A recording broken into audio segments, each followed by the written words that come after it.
We conclude this panel with Federico Vitale that will update us on the latest standards on personal protective equipment. Federico. Can you hear me? Yes? Okay. Thank you very much for inviting me to this very important conference. And I would like to link my presentation. We will do a very short journey within the protective clothing issue. The holistic approach is the basis of this conference, and I think that we all agree that it's a very complex puzzle. Protective gears and clothing is one piece of this puzzle, very important, of course. But let's agree on what does protective mean in practice.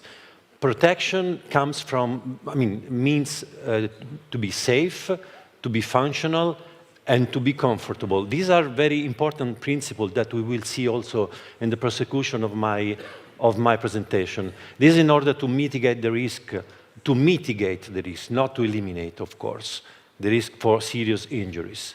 But how to ensure that the protective clothing that are on the market provide for a high level of safety protection for the final consumers?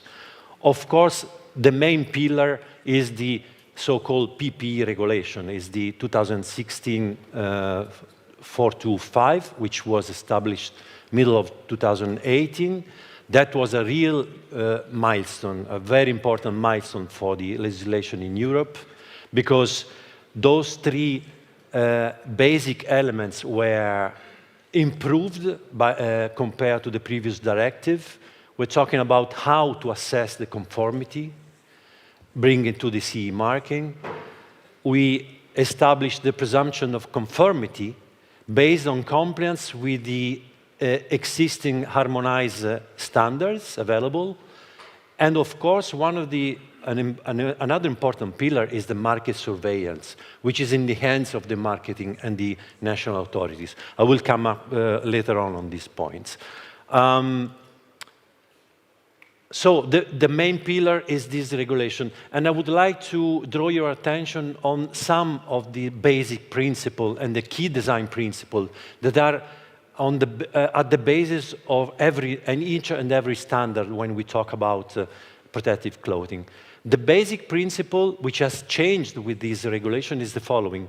The protective gear must provide adequate protection against the risk against which it is intended to protect and be designed, not against all the possible risk encountered. This is one of the key points that we have to bear in mind. Other key design principles are the ergonomics. So we need to ensure dexterity when we dress a clothing, because we need to be able to move our body. And ergonomics is one of the key issues.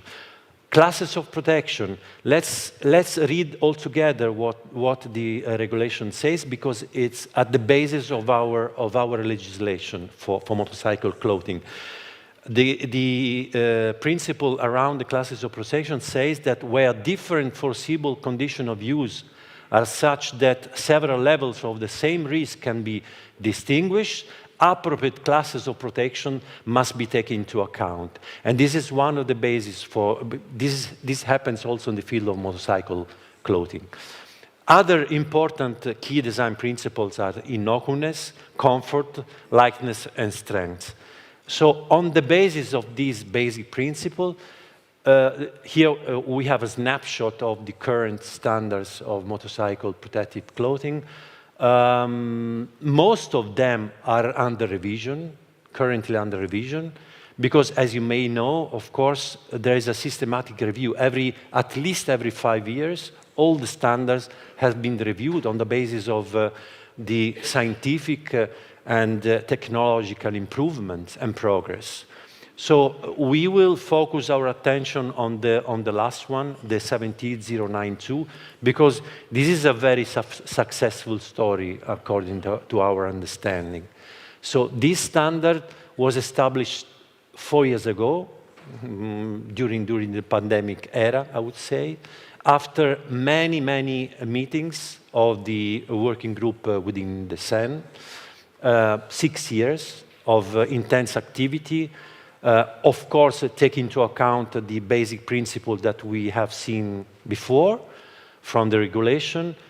The decision-making was based on the consensus criteria. This is very important. And let's see also the 4 bullet points, which I don't know if you all are aware of, but who are involved in the definition of a standard. Not only, of course, industry representative, but also people coming from the university, from the insurers, from the notifying body themselves, and from research centers. So many stakeholders around the creation and the definition of a standard, because the standards will become the reference for the legislation and for the market itself. So those are the 3 main new findings that have been included in this new 17092 standard for the protective clothing for motorcycles. The modular approach, we have created 6 parts. The first one is the toolbox for the test methods, and the rest of the parts, the 5 parts, describe the 5 new classes of protection, depending on the way in which the clothes is used, and different types and classes of risk. A new zoning, we started from the previous standards, which was for 4 main zones of protection. We come up with 3 based on accidentologies. We analyzed the real facts, how in reality the clothes are used and how they manage to mitigate the risk of accidents. So 3 new zoning and a new abrasion test based on the Darmstadt more repeatable and representative methodology. Why we consider it a successful story? Because it changes dramatically what is happening on the markets. So before 2019, which is the key dates, there was a standard which was designed and defined for professional use basis, on the basis of a one-size-fits-all approach. So, I mean, the result was that on the market, we didn't have any CE-certified garments available for the final consumers. And the situation has dramatically changed in 2019, because with the new 17092, we have 5 classes of protection, with again, allowing for a modular strategy and approach. We have garments for all taste, use, and style of ridings, and all weather conditions that you may encounter. We have had a very important information campaign, not only on the basis of the dealers' network or the sales channels, but also helped by the social network themselves, but also the motorcycle sectorial media. I have to look at the chronometer. What was the result? The result is that today we have users protected, informed, and conscious. I would say also that we have had a cultural achievement, a cultural change. People going for buying the certified protective garments at the shop are not obliged to. They go because they ask for certified products. So it's a cultural achievement.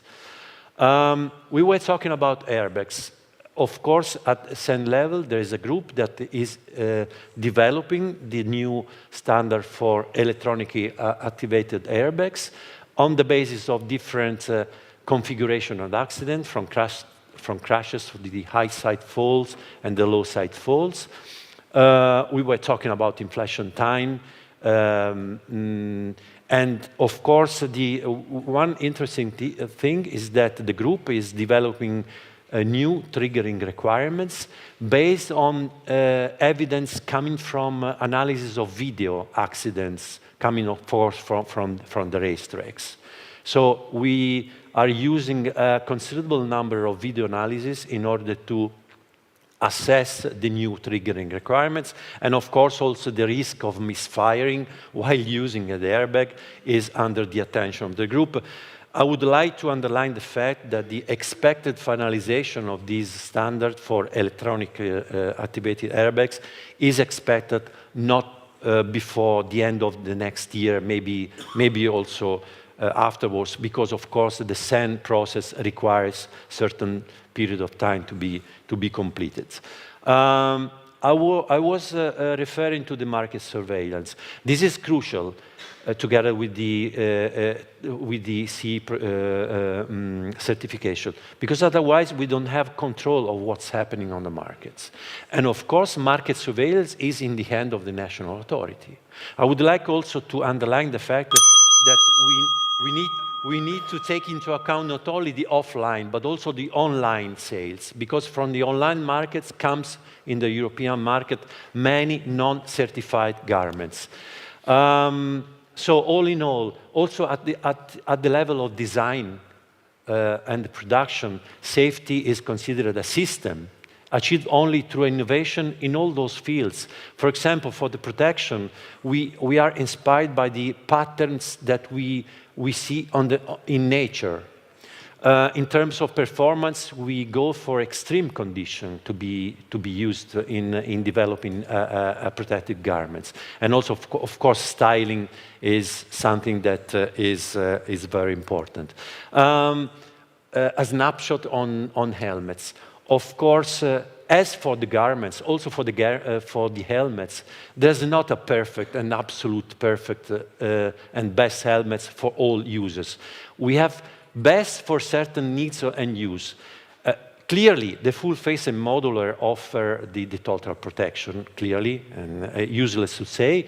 But at the same time, the jet and demi-jet are very important. The same regulations recognize this, because in certain condition of use, let's imagine for countries where the temperatures are very high, the cooling of the heads and the claustrophobia and the possibility to have a limited view are all factors that have to be taken into account, especially for the less experienced people that use the vehicle.